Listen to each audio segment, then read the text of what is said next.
नमक का दरोगा कहानी भाग 2। जब दूसरे दिन पंडित अलोपीदीन अभियुक्त होकर कांस्टेबलों के साथ हाथों में हथकड़ियां, हृदय में गलानी और शोभ भरे लज्जा से गर्दन झुकाए अदालत की तरफ चले तो सारे शहर में हलचल मच गई। मेलों में कदाचित आंखें इतनी व्यग्र न होती होंगी।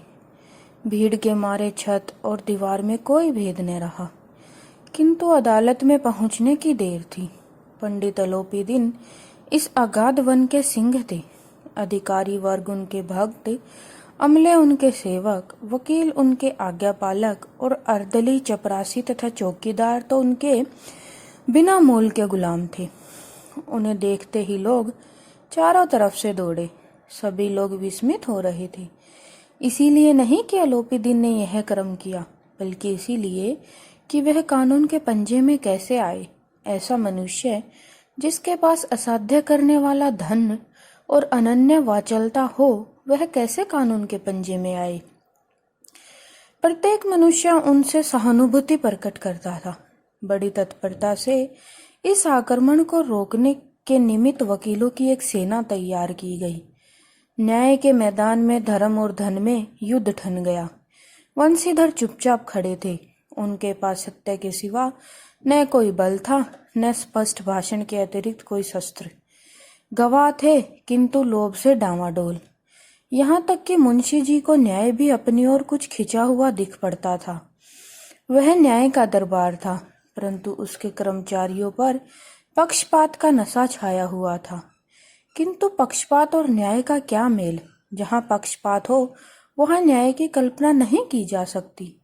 मुकदमा शीघ्र ही समाप्त हो गया। डिप्टी मजिस्ट्रेट ने अपनी तवजीज में लिखा, पंडित अलोपीदीन के विरुद्ध दिए गए प्रमाण निर्मूल और भ्रमात्मक हैं। वह एक बड़े आदमी हैं। यह बात कल्पना के बाहर है कि उन्होंने थोड़े लाभ के लिए ऐसा दुस्साहस किया हो। यद्यपि नमक के दारोगा मुंशी वंशीधर का अधिक दोष नहीं है, लेकिन यह बड़े खेद की बात है कि उसकी उद्दंडता और विचारहीनता के कारण एक भले मानुस को कष्ट झेलना पड़ा। हम खुश हैं कि वह अपने काम में सजग और सचेत रहता है, किंतु नमक के मुकदमे की बढ़ी हुई नमक हलाली ने उसके विवेक और बुद्धि को भ्रष्ट कर दिया है। भविष्य में उसे होशियार रहना चाहिए। वकीलों ने यह फैसला सुना और उछल पड़े। पंडित अलोपीदीन मुस्कुराते हुए बाहर निकले। सौजन बांधवों ने रुपयों की लूट की।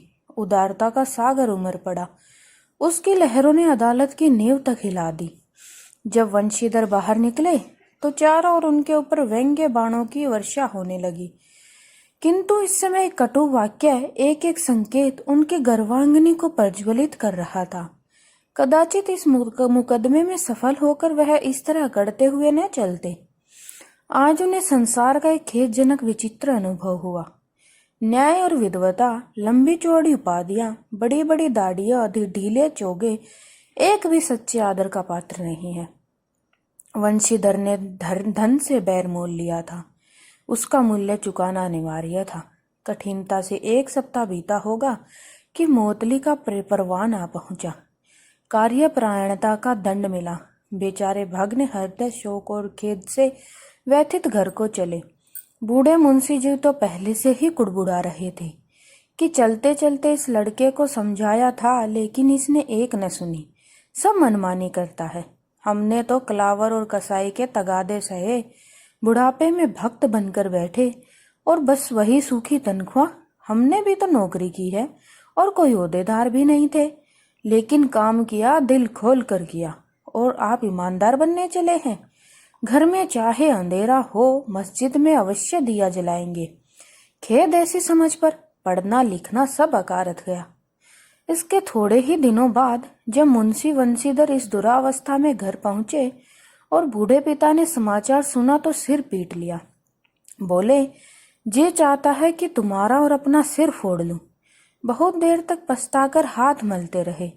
क्रोध में कुछ कठोर बातें भी कही, और यदि वंशीधर वहां से टल न जाता तो अवश्य ही यह क्रोध विकट दुख खान करता। वृद्ध माता को भी दुख हुआ। जगन्नाथ और रामेश्वर यात्रा की कामनाएं मिट्टी में मिल गई। पत्नी ने कई दिनों तक सीधे मुंह तक बात नहीं की। इसी प्रकार एक सप्ताह बीत गया। संध्या का समय था। बूढ़े मुंशी जी बैठे बैठे राम नाम की माला जप रहे थे। इसी समय उनके द्वार पर सजा हुआ रथ आकर रुका। हरे और गुलाबी पर्दे, पछिये बैलों की जोड़ी, सींग पीतल से जुड़े हुए, कई नौकर लाठियां कंधों पर रखे साथ थे। मुंशी जी आगवानी को दौड़े तो देखा पंडित अलोपी दिन है। झुककर प्रणाम किया और लल्लो चप्पो बातें करने लगे। हमारा भाग्य उदय हुआ जो आपके चरणों इस द्वार पर आए। हमारे पूज्य देवता हैं आप, आपको कौन सा मुंह दिखावे। मुंह में तो कालिख लगी हुई है, किंतु क्या करें, लड़का भागा कपूत है, नहीं तो आपसे क्या मुंह छिपाना पड़ता। ईश्वर नई संतान चाहे रखे, पर ऐसी संतान ना दे। अलोपी दिन ने कहा। नहीं भाई साहब, ऐसा ना कहिए। मुंशी जी ने चकित होकर कहा। ऐसी संतान को और क्या कहूं। अलोपी दिन ने कहा। कुल तिलक और पुरखों की कीर्ति उज्जवल करने वाले संसार में ऐसे कितने धर्मपरायण मनुष्य हैं जो धर्म पर अपना सब कुछ अर्पण कर सके। पंडित अलोपी दिन ने वंशीधर से कहा। दारोगा जी, इसे खुशामद न समझिए। खुशामद करने के लिए मुझे इतना कष्ट उठाने की जरूरत न थी। उस रात को आपने अपने अधिकार बल से अपनी हिरासत में लिया था, किंतु आज मैं अपनी इच्छा से आपकी हिरासत में आया हूँ। मैंने हजारों रईस और अमीर देखे, हजारों उच्च पद अधिकारियों से काम पड़ा, किंतु परास्त किया तो आपने। मैंने सबको अपने और अपने धन का गुलाम बनाकर छोड़ दिया। मुझे आज्ञा दीजिए कि आपसे कुछ विनय करूं। वंशीधर ने अलोपी दिन को आते देखा तो उठकर सत्कार किया, किंतु स्वाभिमान सहित। समझ गए कि यह महाशय मुझे लज्जित करने आए हैं। क्षमा प्रार्थना की चेष्टा न की, वरना उन्हें अपने पिता की यह ठकुर सुहाती बात असहज सी प्रतीत हुई। पर पंडित जी की बातें सुनी तो मन की मैल मिट गई। पंडित जी की ओर उड़ती हुई दृष्टि से देखा, सद्भाव झलक रहा था।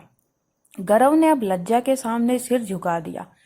शर्माते हुए बोले, यह आपकी उदारता है जो ऐसा कहते हैं। मुझे जो कुछ अविन्य हुई है उसे क्षमा कीजिए।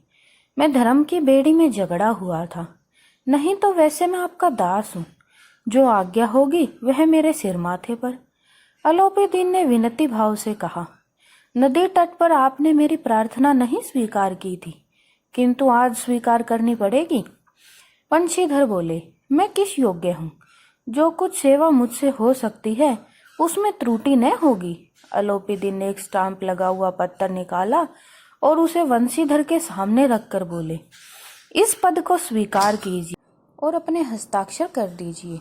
मैं ब्राह्मण हूँ, जब तक यह सवाल पूरा न कीजिएगा द्वार से न हटूंगा। मुंशी ने उस कागज को पढ़ा तो कृतज्ञता से आंखों में आंसू भर आए।